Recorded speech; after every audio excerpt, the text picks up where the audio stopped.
Hello and welcome back to our study of Peninei Halacha, the teachings of Rav Eliezer Melamed Shlit.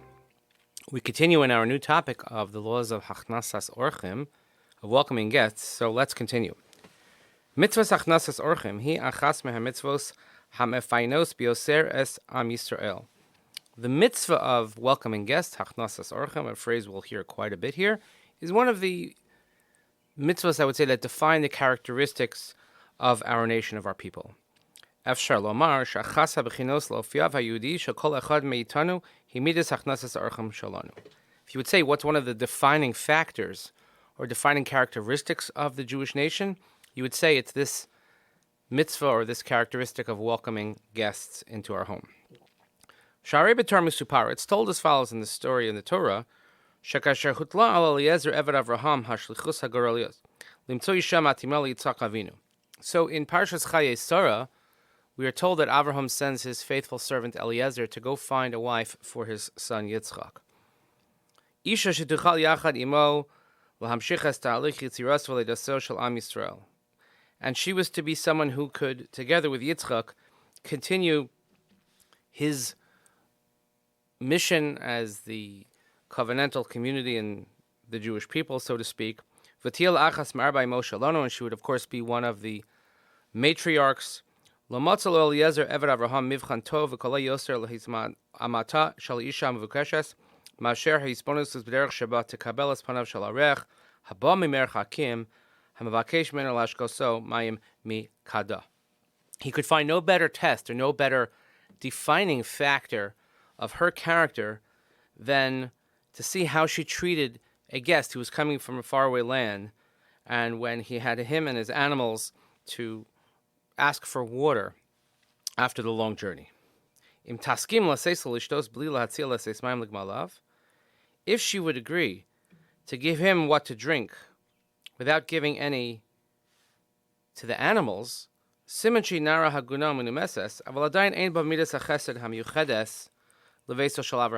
is certainly a well-mannered individual offering to Eliezer, but if not giving to the animals as well, yes, it's nice, but certainly means that she's not the one that's fit to be in the house of Avraham Avinu. Shekain Avraham Avinu, because as we saw yesterday with the Malachim, Avraham Avinu went above and beyond to make sure that the guests and anyone that comes with the guest, or certainly anything that the guests need, that all their needs are taken care of to the best of his ability. Siman shehi balas chesed amitis, uvechol hizdamnu shetagia liada techapes derachim lehitiv lezulas. However, if she would, on her own volition, also feed the camels, this would be a tremendous sign that she is what's known as a balas chesed, a true chesed performer, and certainly we could understand her fine ways in which she carries herself. Misaprim Chazal, Shagam Eliezer Eved Avram Haisabas. Chazal teach us that Eliezer himself also had a daughter. And of course, he wanted his daughter to marry Yitzchak, to be part of the Abrahamic family. Elisha Avraham Avinu Darash Ki Yavi Libno Yitzchak Isha Mibnos Mishpachto Mishebecharan. However, Avram Avinu, he sought that Eliezer should not use from his own family, but he should bring a wife for Yitzchak from his own family, Avram's own family from Haran. Ulam b'seiser libo kiva Eliezer shehaya adam gadol b'chachma ma'asim. However, in the confines of his heart, Eliezer hoped, because he himself was wise and he had great acts, that if he would not be successful in his mission in Haran to find the correct mate, the match for Yitzchak, then Avram would have no choice to let Yitzchak marry Eliezer's daughter. Perhaps this is why Eliezer put forth such a difficult test, as we're told in the Torah. That he figured it's such an impossible test that maybe no one will be able to stand up to the test and say, look, I tried, and he's not trying to pull a fast one on Avraham, but he's trying to make a very, very high standard, but one that he knows that his daughter would fit into, but maybe perhaps no one else could. You think that Any girl on her own initiative would offer to feed 10 camels, to water 10 camels. Each camel drinks tens and tens of liters of water. That's a lot to draw from a well. He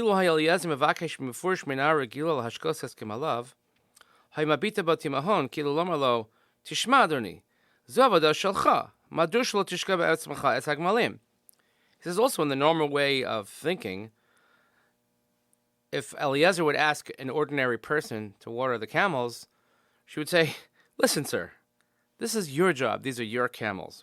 Why don't you water them yourselves? And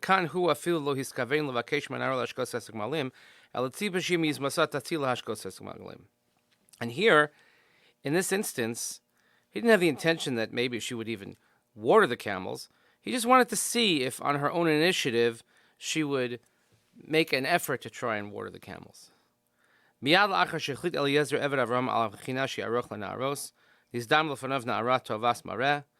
as soon as he decided that this was the test, Eliezer, and this was going to be the threshold to pass this test, all of a sudden, right in front of him appears this beautiful young woman.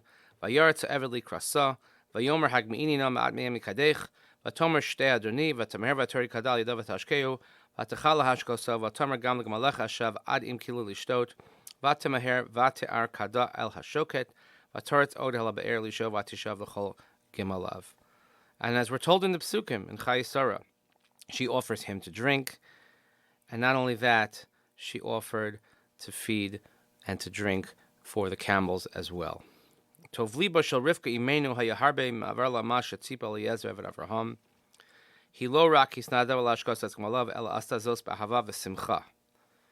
She even surpassed the test that Eliezer had put forth. Not only did she give him to drink, not only did she give the camels to drink, but she did so with love and with joy. Because the Torah tells very specifically how she hurried and she vatamaher vate'ar kadel hashoket vatoratz with alacrity that she performed this mitzvah for all the camels, which is a big job. This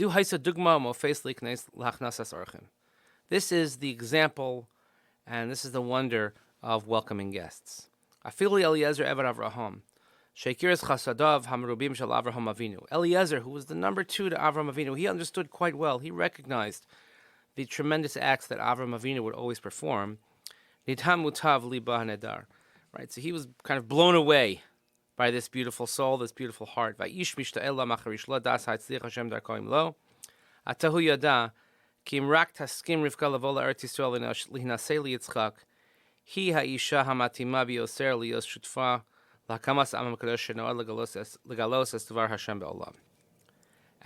he just wanted to know, am I going to have Hatzlacha? But not only that, his only job after realizing that Rivka, she was the one, he had to just convince her to come back with him, to meet Yitzchak, and to see that she would then be his partner, to continue on with this covenantal community, to help raise the holy nation of the Jewish people, and to reveal Hashem's word in the world. The kol kach chashav shenikla da'inyan hazeh. It's so important that we absorb this principle. Ad she'ator haricha b'sipur ma'aseh chesed v'Hachnasat Orchim shel Rivka v'av chazer v'sipur osa b'shenis. If one looks in the Psukim in Chayei Sarah, there are, if I'm not mistaken, I don't have it in front of me, but at least 50 Psukim that are dedicated to this story.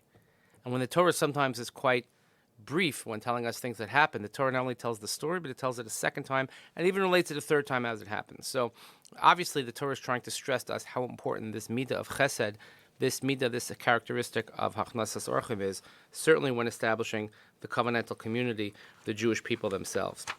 So, this is, again, from a biblical standpoint, showing the importance of Hachnasat Orchim. One could also suggest, if one wanted to take a modern biblical approach, that Rivka actually, when we look how she came after Sarah Imenu died, she wasn't necessarily the replacement for Sarah Imenu, but she actually was the heir apparent to Avraham Avinu. And if one looks carefully in the Psukim, you'll see tremendous similarities between Rivka and Avraham Avinu. But in any event, we certainly see the beauty of this mitzvah from Avraham, and in order for him to continue his holy work and to continue the creation of the Jewish nation through Rivka, the test was one of Hachnasat Orchim. And this is why it's such a defining characteristic for our people. So, God willing, we'll see more of this as we go on. Thank you for joining us this week in this new topic. Hope everyone has a great day. We'll see you here next time.